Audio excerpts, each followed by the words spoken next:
এদিন আমরা এভাবে আমার বোনের কষ্ট দিয়ে মারছে। বলার মতো আমাদের সাথে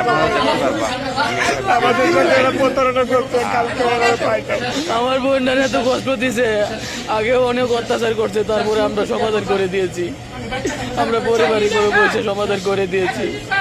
নেক্সট টাইমে আমার মা গত পরশু দিন তাকে 5,000 টাকা দিয়েছে তার হাজবেন্ডকে, যাতে তাদের ঝগড়া ঝামেলা না হয়। কিন্তু তারপরেও আমার বোনকে অনেক অত্যাচার করছে। আমরা তো গরিব মানুষ। আমার বাবা নাই, আমার বাবা মারা গেছে আজকে 18 বছর হয়ে গেছে। এদিন আমরা এভাবে আমার বোনটাকে কষ্ট দিয়ে মারছে। আমি সবার কাছে বিচার চাই, সরকারের কাছে আমি বিচার চাই, যাতে আমার বোনের সঠিক বিচার পাই। বিচার চাইছে, বলার মতো আমাদের আমাদের সাথে এরা প্রতারণা করছে, কালকে এরা পাইছে। আর আশা করি আপনারা ভিডিওটা দেখতে পারছেন।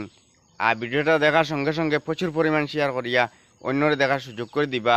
আর পেজটা নতুন হইলে ফলো করবা, আর যাতে এরকম আর না হয়। আর এই জানোয়ারের বাচ্চার সাজা দেওয়ার দরকার, শাস্তির দরকার।